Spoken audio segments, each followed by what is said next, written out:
My name is Erik Johannesson, and I'm a faculty member at the Department of Accountancy at Baruch College, City University of New York. And just to be clear up front, no, I'm not one of these people who invested a lot of money and subsequently lost it all and are now forced to teach these things. No.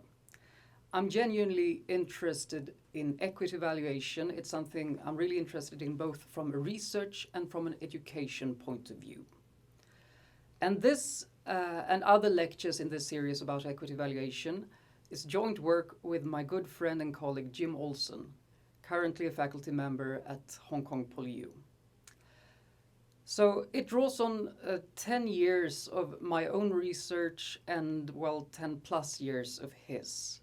And more importantly, this lecture also draws on my experience in the classroom and on conversations with both graduate and undergraduate students who are interested in equity valuation. And you can sort of divide this group of students into two categories. Those who religiously believe in the rather rigid theories taught in regular valuation courses, and those who more or less wing it based on incomplete information. Could also be stock tips found online or ad hoc investing theories found in airport magazines. And in my mind, neither approach is really that adequate. And both of these two groups that I just mentioned could benefit from learning from each other. All right. So equity valuation is of course not trivial, and there are lots of competing and sometimes contradictory viewpoints on what ought to be done. What I'm trying to do here is to make sense of it all from my perspective, from my viewpoint, with the objective of showing how I believe that it all fits together. So in this video, I'm going to talk about basic principles of equity valuation, which of course relates very closely to understanding how one buys stocks cheaply and sells them expensively. There is no emphasis on the super nitty-gritties here. Instead, the focus is on more fundamental concepts and ideas, easy to internalize and implement. It's sort of a foundation on which to build more advanced analysis. But this foundation is often missing when students are taught equity valuation. In other words, students tend to be thrown into the deep end of the nitty-gritty details pool. And it may be difficult, if not impossible, for students to connect the details that they learn to a broader context and to how things actually are done in practice. So the way we'll proceed here is going to be via 8 principles, which range from fairly basic ones to slightly more complicated ones. And once we're done, the key insights will give you a framework to quickly and easily evaluate a stock so that when you read about these things in the financial press or when you participate in discussions about these things, you're better equipped at understanding what's behind a statement like this stock seems overvalued or that stock seems undervalued. And what I hope is to convince you that as we move from principle 1 to principle 2 to principle 3 and so on, that the steps are actually quite logical and unsurprising. In other words, they don't exist in isolation, but rather work together in a logical and cohesive fashion. There will be no emphasis on fancy mathematics or probabilities of any kind. Or I guess I shouldn't say that. There will be some mathematical expressions, but they're very mild, and they're just there to help illustrate and explain the logic. And as a side note, we'll get back to this in a bit, an over-reliance on fancy econometrics or overly complicated modeling can obscure basic truths at best and give you complete falsehoods with false precision at worst. So yeah, as I said, this is a point I'll return to briefly in a bit. But first, a little background. So the starting observation here comes from the way equity valuation are typically being taught in most business schools. So when you take classes in business schools and learn about equity valuation, it usually has some core ingredients which everybody has to learn about. And students often have to engage in certain spreadsheet exercises. They have to demonstrate that they know how to apply the concepts taught. And there's usually 3 parts to it.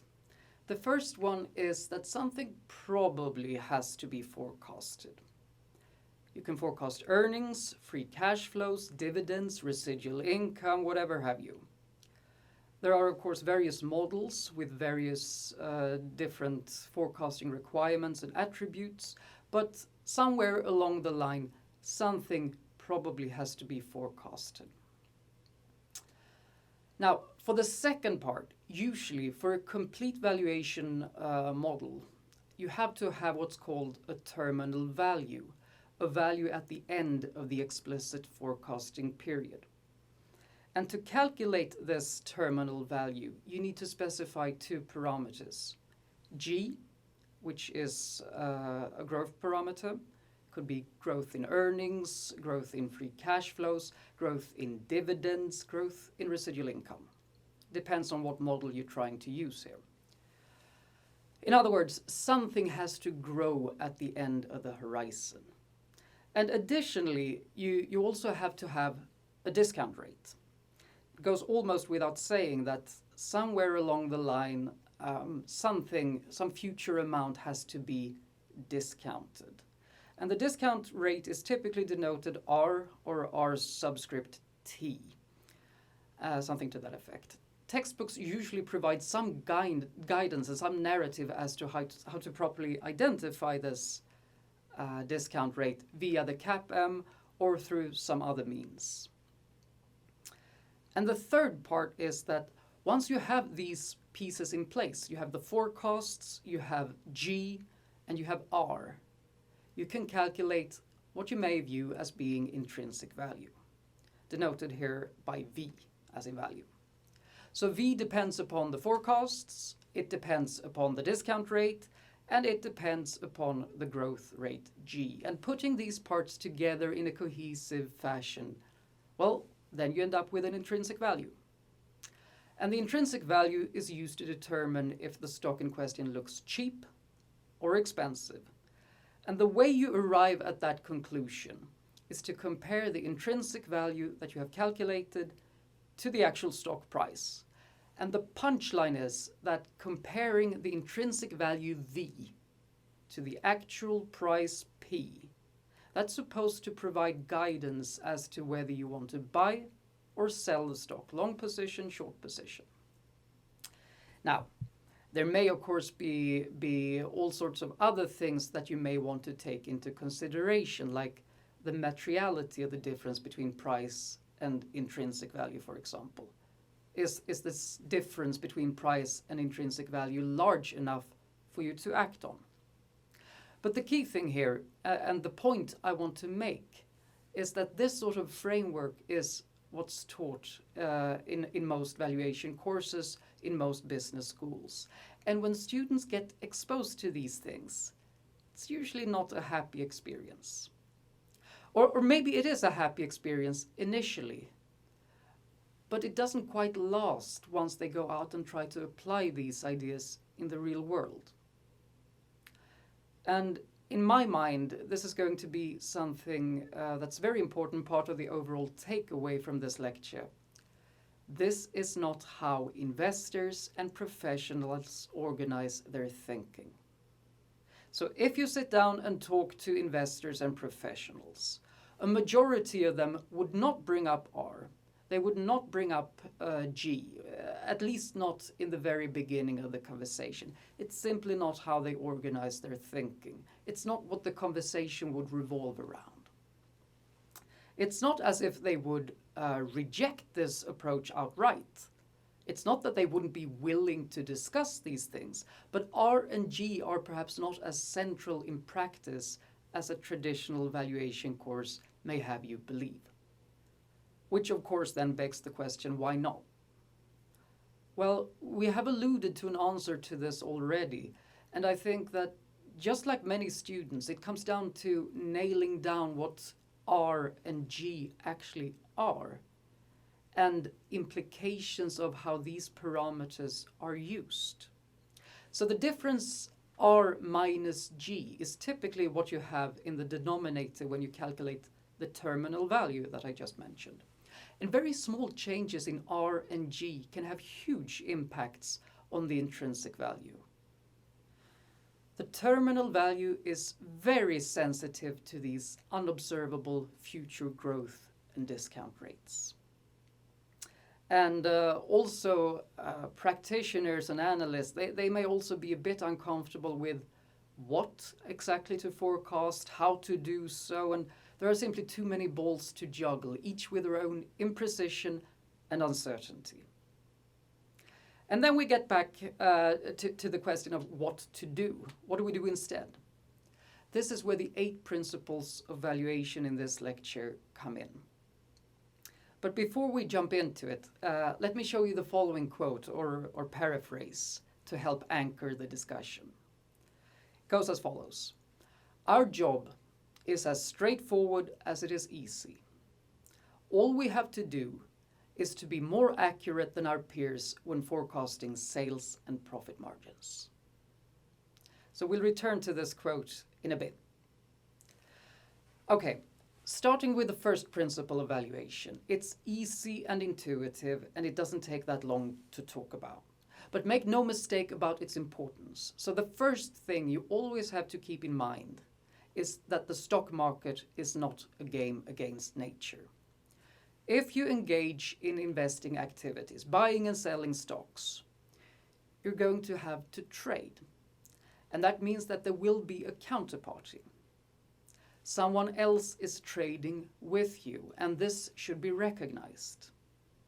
So if you want to buy a stock at a certain price, then of course somebody else needs to be willing to sell that stock at that price. And conversely, if you want to sell a stock at a certain price, well, then someone else needs to be willing to buy at that price. So that's the first principle, quite easy. It's very simple, but it is also ubiquitous. And you have a very, very important question to ask yourself when trading. It relates to principle 1. Is it likely that I trade with someone who knows more than I do? Of course, if that's the case, you probably want to think long and hard if you want to engage in these kinds of activities. We have to be aware of the fact that knowledge is required, and this leads to principle number 2. You have to have some kind of comparative advantage. You can think about it like this. If you want to trade, what you hope is to be a winner. But in some sense, if you're a winner, the trading counterparty is going to be a loser. And of course, you don't know who you're trading with, and that's part of the problem. But you have to conceptualize the likelihood that you're trading with people who, at least on average, have a smaller edge than you do. So you can think about it like this. It's unlikely that both you and your trading counterparty will be happy with the transaction after the trade has taken place and after some time has passed. And the question you have to ask yourself is the following.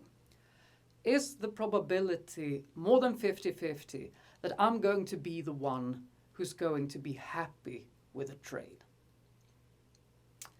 And what this all boils down to is that you simply have to be smarter than whoever you're trading with. This in turn begs the question, how can you be smarter? And that brings us down to the following. There are 2 and only 2 ways in which you can be smarter in this context. So the first thing has to do with the fact that the stock market is always forward-looking. And if you can see the future more clearly or more accurately than your trading counterparties, you don't know who they are, but on average, then you've created a comparative advantage or an edge for yourself. So it's a truism that you have to have a vision about the future. And the question is, can you see the future better more clearly than the counterparty you're trading with. But forecasting is not quite enough, and some people might argue that it's not even always necessary, because there's a second aspect to all of this, which you may call valuation. And suppose that maybe we all agree about the relevant forecasts, and we believe that they're accurate. We believe that they cannot be improved upon. Then we get down to the next question. Is the valuation of these forecasted items realistic? So, for example, sometimes you read in the financial press that the valuation is unrealistic, maybe it's too high, maybe it's too optimistic. What that means is that you simply have to be very, very optimistic to justify the valuation of the company in question. Perhaps unrealistically optimistic. And this, of course, is the sort of thing that could lead to bubbles, either in isolation in a sector or on the market as a whole. And it's worthwhile to distinguish between valuation and forecasting, at least from a conceptual point of view.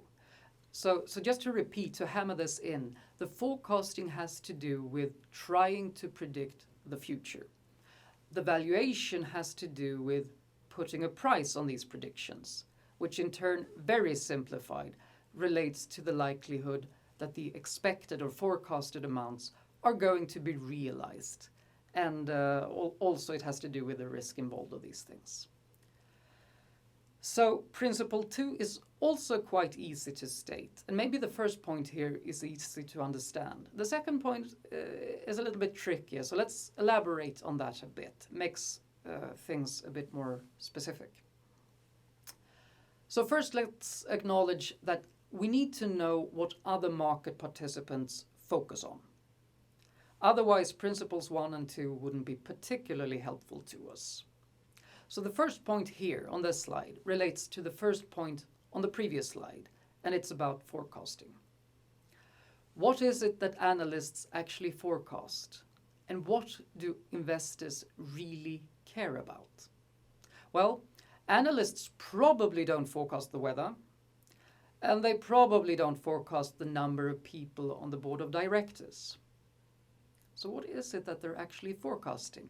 What should you as an investor care about and focus on in terms of forecasting?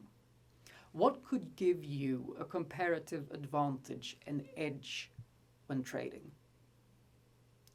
The second point on this slide here relates to the second point on the previous slide about valuation.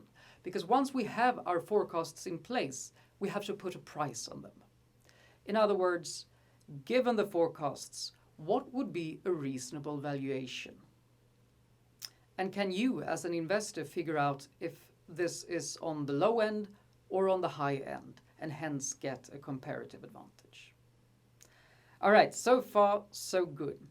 Now we get down to the third principle, which really shouldn't come as a shock to you if you paid attention to the financial media, or maybe it does come as a little bit of a shock from the point of view of the typical student. But make no mistake about it, in the real world, forecasting the future focuses on earnings per share, EPS.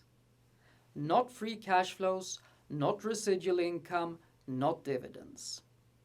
So why do I mention these things here now? Well, that's because most valuation courses and most valuation textbooks do anchor on the present value of future free cash flows, or they anchor on the present value of future residual income, or they anchor on the present value of future dividends. Of course, given certain assumptions, that's perfectly fine, perfectly accurate. But given that any valuation requires forecasts as inputs, it seems logical to anchor on an item that real-world analysts actually focus on, and that's EPS, earnings per share. Furthermore, it's, or more like an extension, it's worthwhile to go back to basics and recognize that earnings can be unpacked or decomposed into sales times the profit margin, PM. One can also recognize that growth is something that we're really very interested in from a valuation point of view. Levels are important for sure, but changes are even more important. So we'll talk a lot about that. What this boils down to is that analysts and professionals, what they do in terms of forecasting can and arguably should, at a very basic level, be reduced to growth in sales and changes in the profit margin. And if you want to talk about earnings growth, then it's really sales growth and changes in profit margin that you're interested in. And I would argue that the growth in sales is the most important one of the two, because the profit margin, it doesn't have a natural growth. It sort of moves around a bit, much more unpredictable. So I'll repeat what I just said in slightly different words, because it really is very important. Given that we need forecast of the future for valuation purposes, and given that real-world analysts seem to focus on EPS, that's a natural starting point also for us to anchor on. And given that EPS is just sales times the profit margin divided by the shares outstanding, of course, what we're really very interested in is growth in sales and changes in profit margin. So, for example, if you have good news about a company's earnings, you can ask yourself, was this good news really about sales? Or was it good news about the profit margin? Or was it good news about both? I can also note here that, of course, you can unpack earnings into many other things like cash flows and accruals, whatever have you. That could be very important too. But unpacking earnings to sales and profit margin would be the first logical step for any analyst. Earnings, sales, and profit margins, they all relate much stronger to the company's performance than cash flows or free cash flows, for example.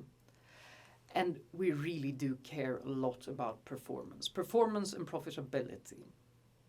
So this naturally leads to focus on earnings, sales, and profit margins, and more globally on value creation rather than value distribution. For example, in the form of dividends. This would lead to some of you asking, well, what about dividends? Doesn't that affect valuation? That's actually a fundamental finding in Modigliani and Miller, 1961. The dividend policy, the distribution of value created, is, under certain assumptions, irrelevant from a valuation point of view. So you may notice that the first two principles we talked about, they were fairly general and easy to state, easy to understand. But here, now that we've moved into the third one, there's a sharp turn. And this has to do with the fact that we want to bypass anything that has to do with free cash flows, residual income, dividends, etc. Because otherwise we would end up in the traditional textbook world. And that's not necessarily where we want to be here. Put slightly differently, Principle 3 frames the task at hand, and it shows you where to focus your energy and your effort. Earnings per share, sales, and sales growth, since that's what most professionals seem to focus their energy and effort on. So remember that quote that I showed earlier, or the paraphrase? That comes from an acquaintance of mine and an old friend of Jim's.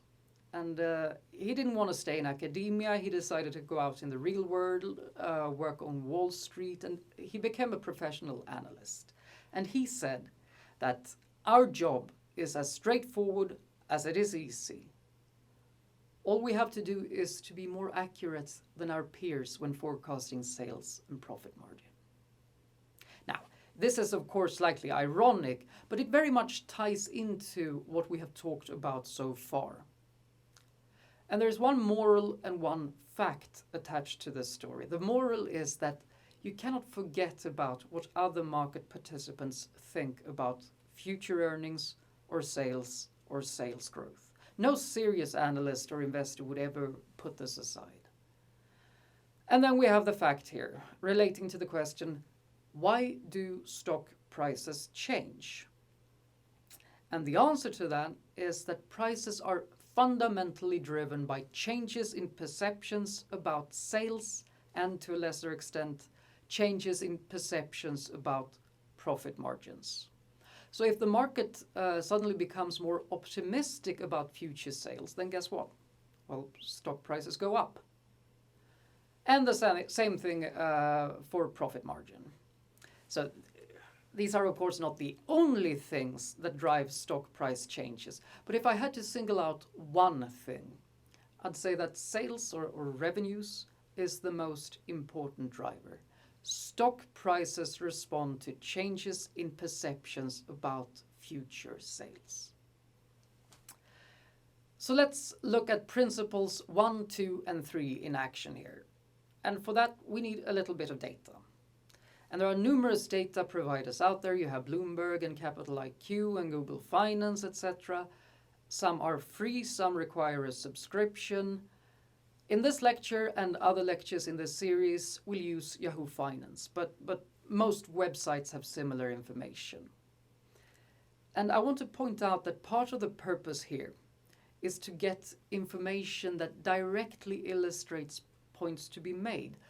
But of course, a broader purpose is to show what information is actually deemed relevant or material enough to be shown.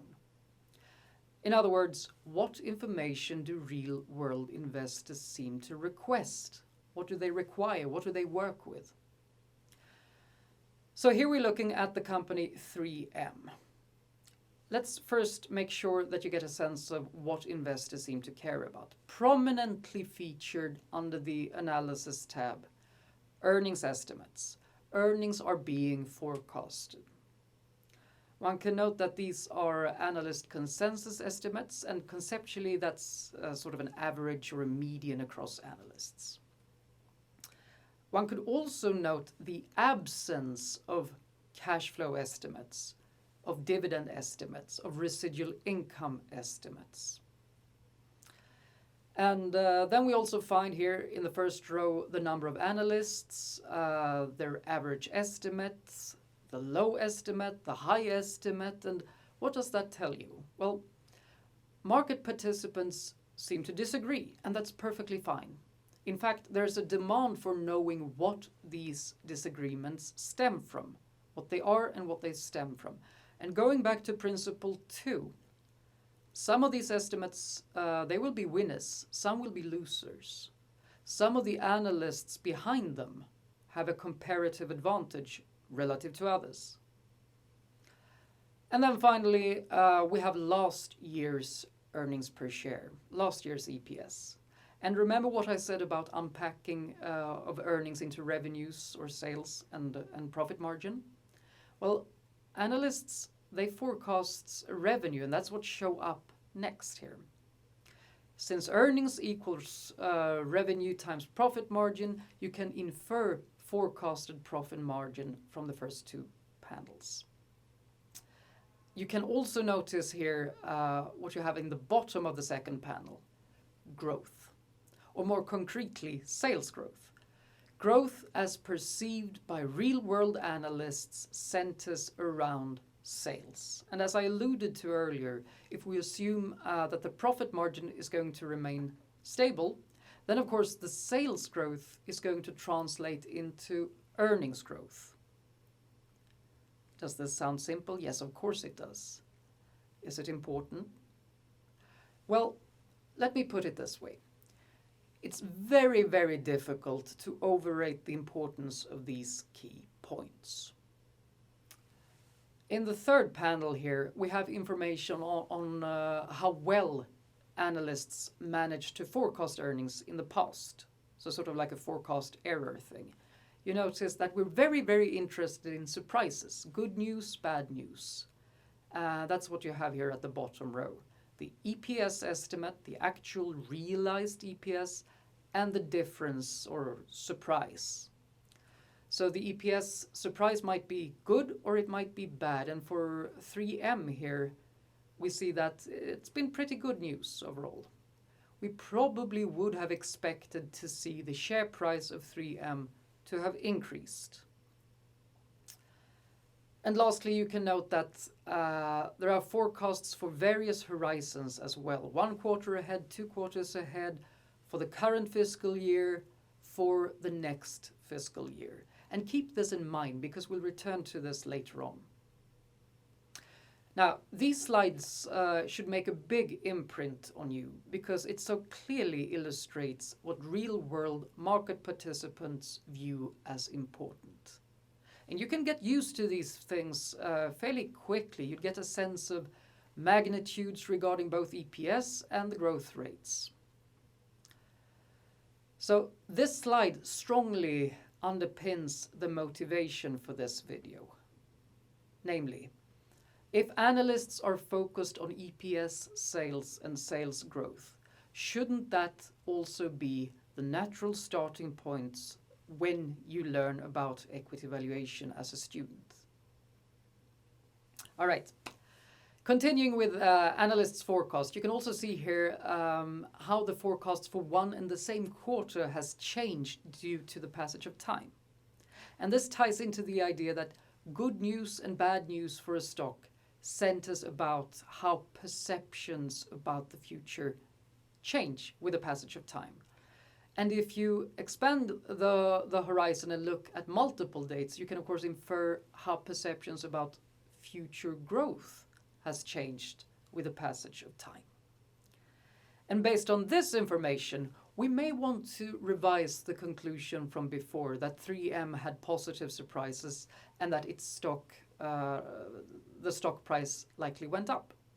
Because the trend in opinions about EPS for the quarter ending December 2020 seems to have been negative, which would be bad news for 3M, all else equal.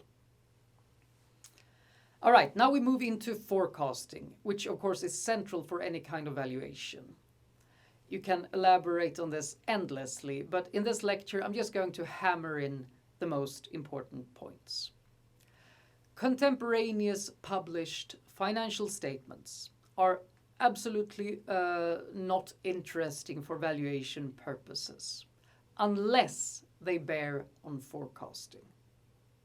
Which of course begs the question, do they? And the answer is that yes, they do.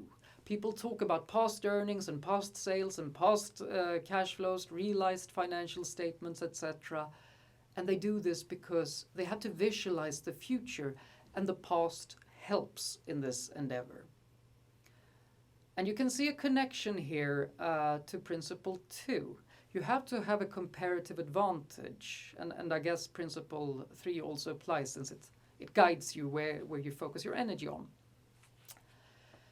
Looking at past financial information to predict the future naturally leads to financial statement analysis. And financial statement analysis, or FSA, that's an extensive topic, and I'm just going to make some points that are relevant here. So first of all, balance sheets are very important because balance sheets act as leading indicators of business growth. We said growth is important. So if you want to forecast sales growth, you ask yourself, is the balance sheet expanding? And then we have what you often learn in finance, which is quite useful. We can distinguish between operating and financial activities, because they have different properties, allowing you to create a sharper analysis and then hopefully a stronger competitive advantage for yourself. And other simple FSA tools that you may want to be aware of, may want to use, are profitability analyses, return on assets, return on equity. You also have profit margin, asset turnover, and these performance metrics, they're very important, especially if they deviate materially from what's normal for the industry or the sector or the market as a whole.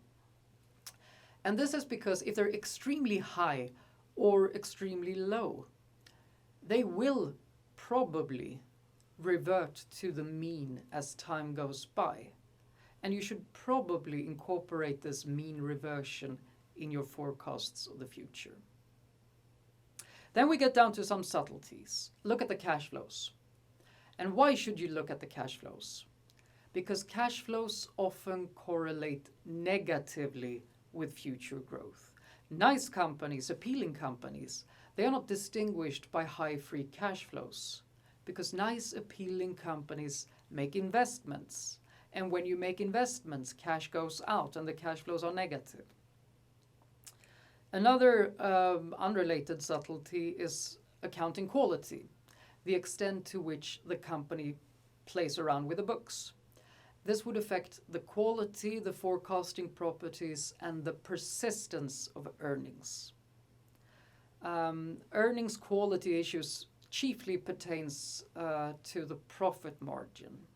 And a related and slightly less nefarious issue, well, maybe there are substantial non-recurring items in the income statement that should be adjusted for, since these items by definition won't show up every year in expectation. So I know I was very brief here, but what I want you to take away from this is that there are many, many subtleties that can be extracted, teased out from rigorous financial statement analysis. And you can use these subtleties to create an edge for yourself when you're trying to forecast the future. The two final points, they kind of go together, and I alluded briefly to the first one very early on. So if you want to forecast EPS, earnings per share, or sales, don't move to simplistic data analyses like regression models or something similar. It may look good, it may look fancy, but ultimately this is not really what people tend to do. The world is too complicated, it's too complex to be captured in a regression framework in a parsimonious and robust way. There's simply too many known unknowns and too many unknown unknowns for this to give you a real edge. And there's a danger here too, besides potentially coming up with subpar forecasts, and that's that these fancy modes of data analysis may seem so sophisticated that they give credence and credibility to subpar forecasts. In my mind, this is the bigger danger. And this is also what I meant before when I talked about false precision. It ties into a broader point of, we have to be humble. People who are good at investing are good at forecasting. And to be good at forecasting, you have to acquire a lot of knowledge about the business, about the industry, about the competitors, etc. You have to rely on your broader experience and skill set, and you cannot bypass this, certainly not through a simplistic regression analysis. You cannot just go, for example, go to an airport, buy yourself a magazine, or even if you buy a bunch of textbooks on FSA. It helps for sure, but you're ultimately going to need broad experience. So sometimes you hear that you can calculate market-to-book ratio, something similar, simplistic, and invest based on that and make money. Now, clearly that's not very likely, because where would your competitive advantage be? Everybody knows about this. Everyone can do it in 5 seconds. So where would your competitive or your comparative advantage be? This ties into both principle 1 and principle 2. And there are a lot of smart people, smart and experienced people who are out there investing. And if it were easy to acquire a comparative advantage in a certain area, this would have been exploited already. A related thing is the following. If you do trade, and you trade profitably, you have to ask yourself, was this due to skill or was it due to luck? A lot of people get lucky, and I almost weekly hear fairly smart people almost bragging about owning a stock that has increased in value. And, well, was that due to luck or skill? If it were due to skill, what did these people know that nobody else, or at least very few people, knew about? What was their edge? The point here is that please do not commingle luck and skill ex post after the fact. Unfortunately, a positive return every now and then does not mean that you're good at picking stocks. So don't fall into that trap of self-deception. All right, back to Yahoo Finance to see what information is available to us in light of principle number 4. And just as before, we want to get a sense of what investors actually care about. They seem to care about the profit margin. They seem to care about the operating profit margin, the return on assets, return on equity, revenues, quarterly revenue growth, EBITDA, net income, leverage, and so forth. And you can ask yourself, why are investors and analysts interested in these things? Investors and analysts are interested in these things because they view them as being helpful when they forecast the future. Does this seem like something that we have touched upon before? It does, doesn't it? So Yahoo Finance and other data providers, they also give you a set of valuation measures to give you a sense of how certain accounting numbers play out relative to the company value. It's sort of like a diagnostic of value, if you will. So in addition to such items as market cap and enterprise value, which they talk about in finance, we have the backwards-looking trailing price-to-earnings ratio. We have the forward-looking price-to-earnings ratio. Then we have the so-called PEG ratio, which is it's sort of meant to capture risk. We have price to sales, price to book value of equity, enterprise value divided by revenue, enterprise value divided by EBITDA, and a majority of these ratios relate to the market's valuation, the price, and accounting ratios. But only one, the price to earnings ratio, the forward price to earnings ratio, I should say, is underscored. Why? Because that is the most important one. It is forward-looking. It relates current price to expected earnings in the future. All but one of the other ones are either contemporaneous or backward-looking. And we said that we want to be forward-looking. The contemporaneous or backward-looking ratios may be relevant too, of course, because they may help you form sharper predictions about the future in the spirit of Principle 4. And of course you could put this in an almost poetic way and say that you cannot forecast where you're going unless you know where you currently are. But make no mistake, our focus is and has always been on the future. All right, so now we're halfway there. A good time to pause the lecture, get a snack or stretch your legs. And of course, this is one of the benefits of online lectures, I guess. That would be in addition to the ability for me to edit the recording if I say something stupid, which of course I do occasionally. But I can acknowledge that. I can both acknowledge and own that. I'm Swedish. All right, let's review where we are. I said that the objective of this lecture is to give you key insights and a framework for quickly and easily evaluating a stock so that you're better equipped at understanding what's behind statements like this stock is overvalued, that stock is undervalued.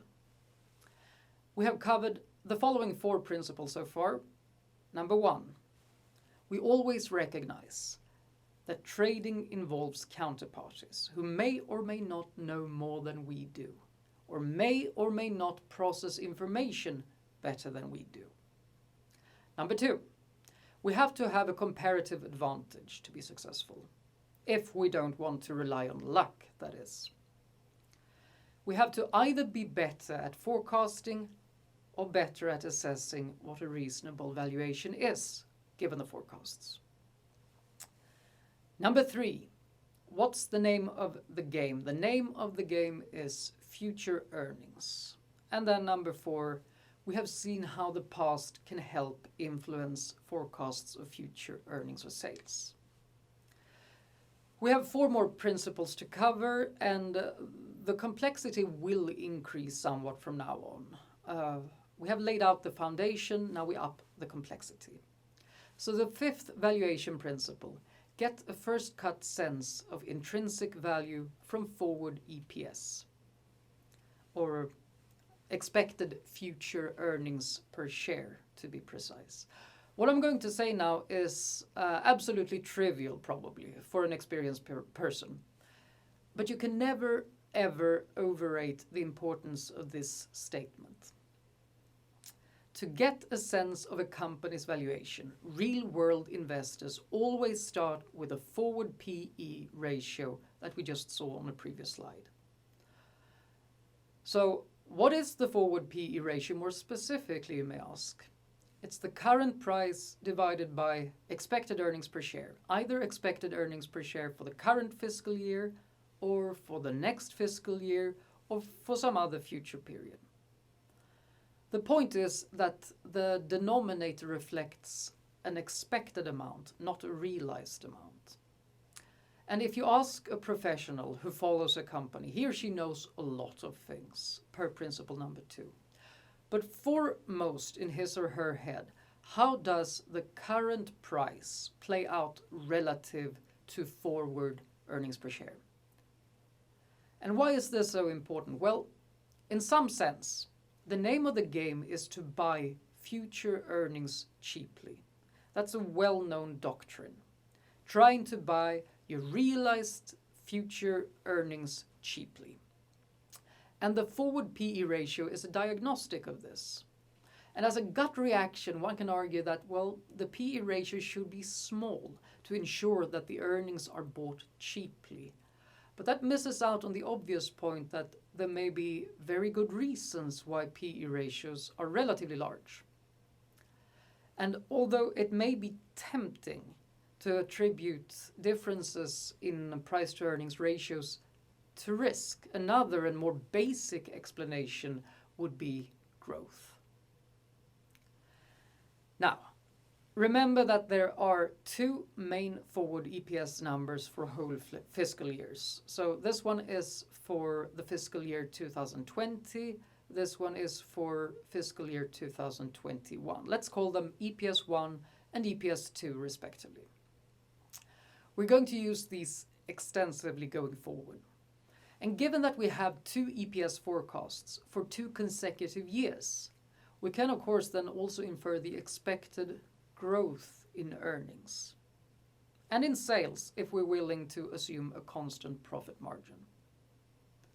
And of course, to get a sense of the reliability of this sales growth estimate, we can look at the expected growth in sales that analysts have actually forecasted.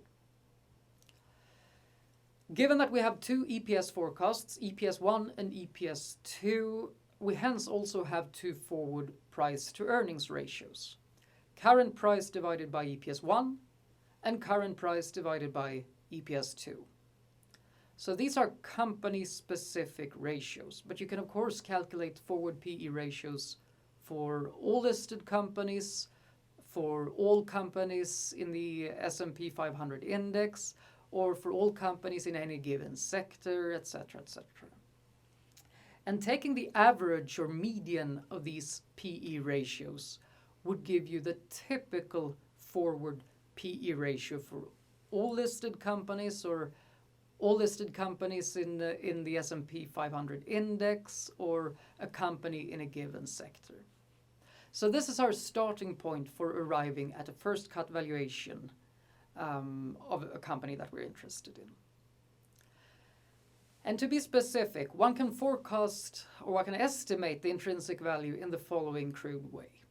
You take the typical forward PE ratio and you use it as a multiple, and then you multiply it to the forward EPS of the company that you're interested in. That's a very good starting point, but of course it can be improved upon, elaborated on.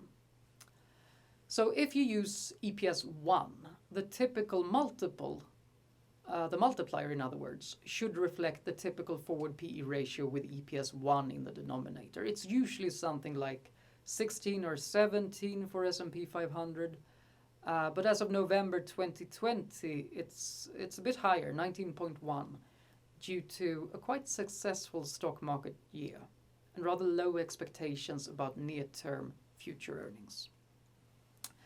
This actually raises an important point. There's of course a possibility that the multiple, the multiplier that we use is incorrect, meaning that the pricing of expected future earnings is incorrect. One could argue that it's a bit too high right now due to macro forces or interest rates or speculative behaviors and so on. This is very relevant, but we don't deal with it here, not in this lecture. Our perspective is on the firm, not the market as a whole. So as a crude first cut measure of intrinsic value of any S&P 500 company, you would take that company's EPS1 forecast and you would multiply it by 19.1 in this case. This is a very good starting point if you quickly have to diagnose a company. So if somebody asks you, is the company 3M trading at a reasonable price? You would know what to do. You would do what an analyst does. You sit back and say, I wonder what the expected future earnings is going to be for 3M. I could use either EPS1 and EPS2, and here are the typical multiples, the multipliers for that kind of company, based on the market or S&P 500 or a given sector. And then you go through the multiplication. You get an estimate, and then you find that, yeah, maybe you're pretty close. Maybe you're off by a little, or maybe you're off by quite a bit. But regardless, it's a reasonable first estimate. And here's the kicker.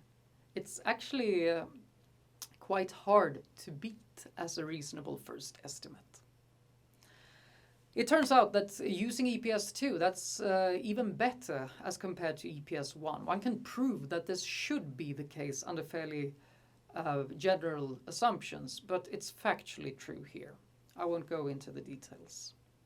The procedure would be the same. You find out what the EPS2 forecast is for the company you're interested in.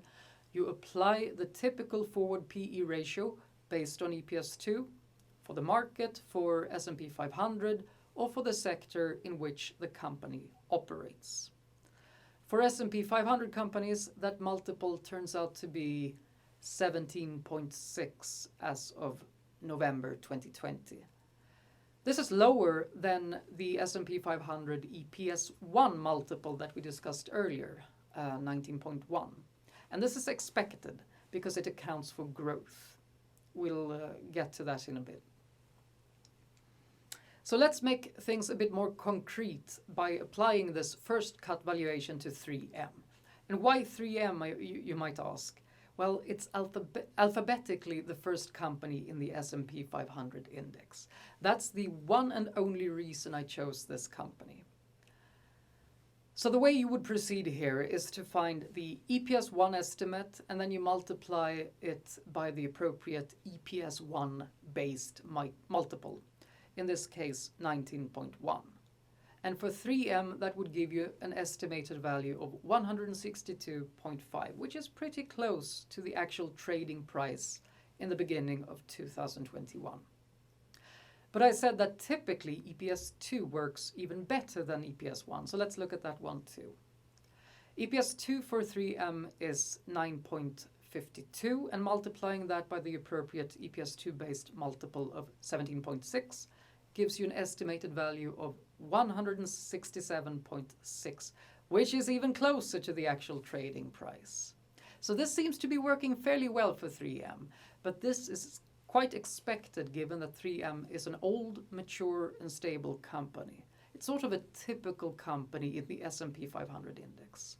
So one would expect the typical multiple based on all S&P 500 companies to give a fairly good estimate of 3M's value.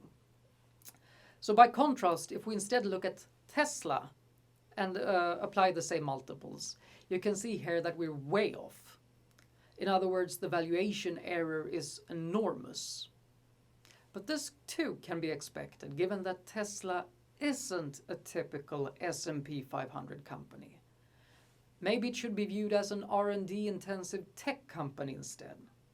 And if so, the EPS1 and EPS2 multiples, M1, M2, they would probably be substantially higher, and we would probably come substantially closer in our evaluation to what Tesla actually trades at. Keep in mind here that this is just a crude first cut, and this is something that you can do on your phone in 10 seconds, so don't be overly critical in your if your valuation error in some cases is non-trivial. Both the forward PE ratios, price divided by EPS1, price divided by EPS2, they do vary across firms and over time, and it's not trivial. So there will be valuation errors. And in some years, if you go back in time, the errors may be very small. In some years, they may be higher. But be that as it may, if you want to estimate a company's value, as a reasonable first approximation, you focus on forward earnings. You price these forward earnings based on the typical price of forward earnings through an appropriate multiple. You can extract this statistically. And finally, to this end, EPS2 works better than EPS1. If you use EPS2 in this context, your expected valuation error is around 20%, which is quite good. To put that slightly differently, this way of thinking works far, far better than using residual income or dividends or book values or free cash flows, if you want to end up being ballpark correct. So again, it's difficult to overemphasize the centrality of EPS2 and EPS1 in practical valuation. So the sixth principle is actually something you can find in standard textbooks about valuation. It concerns a central question which preoccupies practitioners endlessly. What explains the forward price to earnings ratio, or conversely, the earnings yield? In particular, price divided by EPS2. What makes this ratio so high? What makes it so low? And the importance of the following point cannot be overrated. Price divided by EPS2 is explained by growth. That's by far the most important explanation. Of course, risk factors in too, but growth is the most important factor here. And the basic idea is that the price to EPS2 ratio that can be quite high if we expect to see growth in earnings in the future. This would be reflected in the price, and this in turn would drive up the price to EPS2 ratio. And remember what we're trying to do when we invest. We try to buy future earnings cheaply. And it's not just next year's earnings, it's the years beyond as well. So if we expect that earnings will be high 3 years down the line, 5 years down the line, and so on, much higher than the earnings that we see now, there's absolutely no surprise. There's nothing surprising about a high forward PE ratio. This is an empirical truth, actually, that if you find companies with high forward PE ratios, then it turns out that you will probabilistically, on average, see that earnings growth for the next 5 years will be quite high. And conversely, if you see a company with quite high growth in earnings and you go back in time, you'll find that they probably looked quite expensive at the time, given the contemporaneous earnings. It's not a one-to-one relationship here, but it's a fairly decent and robust correlation. And of course, if the profit margin is stable, then everything that I just said would also be true for sales and sales growth. Again, pointing out the centrality of growth in sales.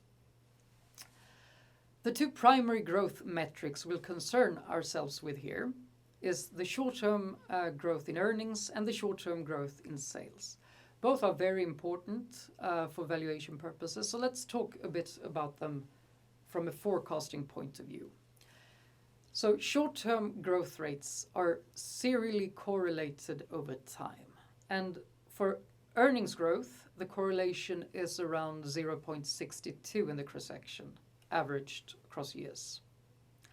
For sales growth, the correlation is even higher, 0.72 approximately. In other words, growth rates are persistent, and that's something we care about. It helps us when we forecast things.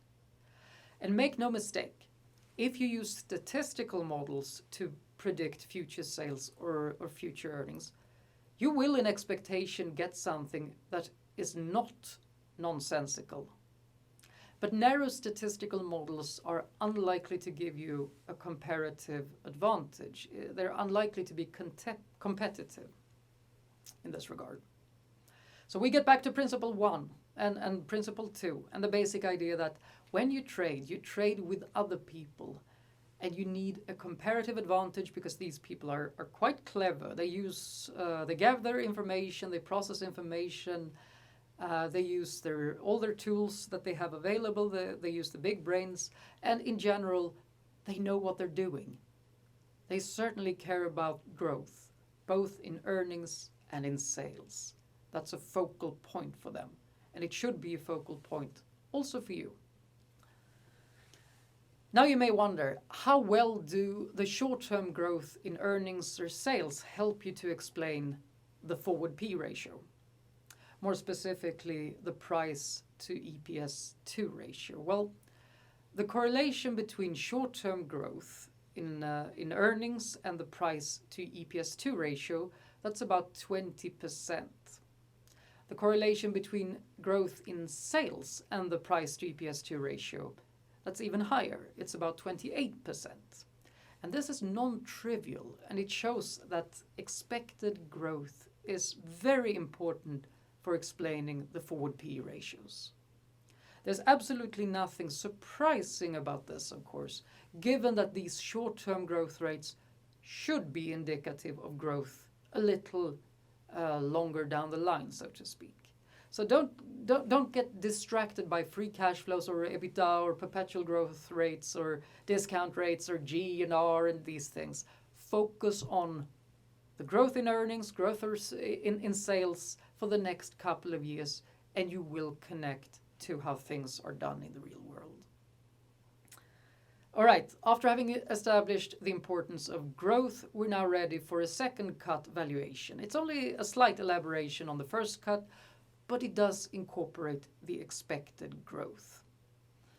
And remember how we said that we can estimate the intrinsic value of a company using both EPS1 and EPS2 by multiplying these expectations by the appropriate typical PE ratios, M1 and M2 here. We now proceed to take the weighted average of these two estimates. And there's really nothing surprising here. If you have two guesses of something, well, just use a weighted average. The tricky thing, which is a subtlety and also the beauty, if you will, is the weight W. It's going to be negative. I'm not going to go into the details here, but this is to incorporate the notion of expected growth, which we just established is very important. So just for the record, these details and other elaborations on the expression above here is the topic for another lecture. So I will talk about this, just not in this lecture. So what is the weight W here in terms of magnitude? Well, quite remarkably, W equal to -1 is actually a very good approximation. So the weighted average would be your second cut estimation of what the intrinsic value of a stock is, and you would use W equal to -1. Let's see how this would play out for 3M. So all we have to do now is to use the same information as before, but now in a weighted average kind of fashion. So here again I'll use the approximation W equal to -1. And EPS1 is as before, EPS2 is as before, the two multiples M1 and M2 are as before. And once you calculate these things, turns out that we get very close to the actual trading price of 3M. And I know what you're thinking. Maybe I chose 3M because it works so well. And I swear the only criterion I used was that it's first alphabetically in the S&P 500 index. And just for the record, this exercise applied to Tesla still gives you a very large valuation error. And again, this is because Tesla, unlike 3M, is not particularly representative or typical for the S&P 500 index, whose companies underpin the multipliers M1 and M2. The estimated value is closer than it was before, but the valuation error is still very large. Let me point out a few key insights that come from the expression above. The way things are set up here means that if you fix either EPS 1 or EPS 2, then the price to EPS 2 ratio will increase as short-term growth increases mechanically. So expected growth in earnings makes the price to EPS 2 ratio larger, which one would expect. This has to do with the requirement that W is negative and intuitively that growth is something positive that should be reflected in price. W has to be negative because this makes growth worthwhile, puts a premium on growth. The intrinsic value goes up, if you will. Here's something that at first may seem a little bit counterintuitive, and that's that for a fixed EPS 2, the lower the EPS is, the higher is the price to EPS 2 ratio, because this implies that the short-term growth is higher. To account for growth, in general, we're going to see the EPS 2 based multiplier M2 being less than the EPS 1 based multiplier M1 because of growth in EPS. EPS 2 forecasts are in expectation higher than EPS 1 forecasts due to growth. And since the numerator P is constant, that would mean that price divided by EPS 2 is lower than price divided by EPS 1. And finally, how good is this estimation of company value? Well, the valuation errors are, in expectation, going to be around 18% for S&P 500 companies. And actually, you can drive it down a little bit more than that with carefully made choices and a little effort. And of course, this compares favorably to the first cut method using only EPS 2, which we said had an average valuation error of around 20%. So this estimate of intrinsic value will be really hard to beat. The eighth and final principle deals with a more subtle issue that we have ignored so far, and that's risk. So what is risk and how do we assess it? Well, that's a tricky topic, and I could talk about these things ad infinitum, but in the spirit of the other principles and of trying to connect with how the real world works and how real world analysts gauge risk, let's not discuss betas or crash risk or similar concepts. Let's instead focus on so-called quality ratings. So rating firms like Standard & Poor's, they rate companies in terms of their overall quality. So if you have a company with a nice track record, not overly levered, profitable, with a reasonable growth record, etc., it will probably be viewed as a high-quality company. And conversely, if you have a company that is more deficient, maybe with losses, maybe with high leverage, maybe with prospects that look a little bit dim and risky, then it gets a lower quality rating. And as a first cut of incorporating risk into your analysis, this is the best you can do. So for example, if the forward PE ratio, or more specifically the price to EPS 2 ratio, if this seems quite low for a certain company, you check up on the expected growth. If the expected growth is kind of average, then what? Growth is then not the explanation for the low ratio, so we can rule that out. And instead then, the answer may be that we're dealing with a risky company. And this is why the price is low, making in turn the price to EPS 2 ratio low. To put these ideas into the structure we have discussed so far, if you have a very risky firm, you probably would de-emphasize the weight W so that its absolute value becomes closer to zero. In other words, growth becomes less important to you, all else equal. As risk increases and as you de-emphasize W, the weight attached to EPS 2, which is 1 minus W, becomes smaller, and it follows that the forward PE ratio decreases as risk increases. Again, all else equal. You can elaborate on these things from multiple angles, one being earnings persistence, which in turn ties into risk. And higher risk would imply lower earnings growth persistence and vice versa. With higher risk, you're less certain that your earnings growth is going to persist. And this is reflected by the weight W, insofar that W modifies the typical growth and the typical persistence in growth already inherent in the multiples M1 and M2. All right, so one application of these insights that you now hopefully have is the following. So if you believe that the consensus forecast for EPS2 for a company is really quite accurate, but that the price to EPS2 ratio seems comparatively high in light of the risk or quality rating, either in isolation or compared to similar companies, that would be a signal to sell. But there may also be a numerator effect here if you make the assessment that, well, maybe analysts are too optimistic about EPS2. You might say something like, I know this business. I follow this company very closely. I know about the quality of the management. I know about their ideas, etc. And I think that the consensus earnings estimate for next year is too low. What would this mean? Well, that would mean that the price to EPS2 ratio is high, artificially high, also in this case. But now it would potentially act as a signal to buy. Of course, if EPS2 seems high and the forward PE ratio seems high despite this, in light of the quality of the company, that would be a clear signal to sell.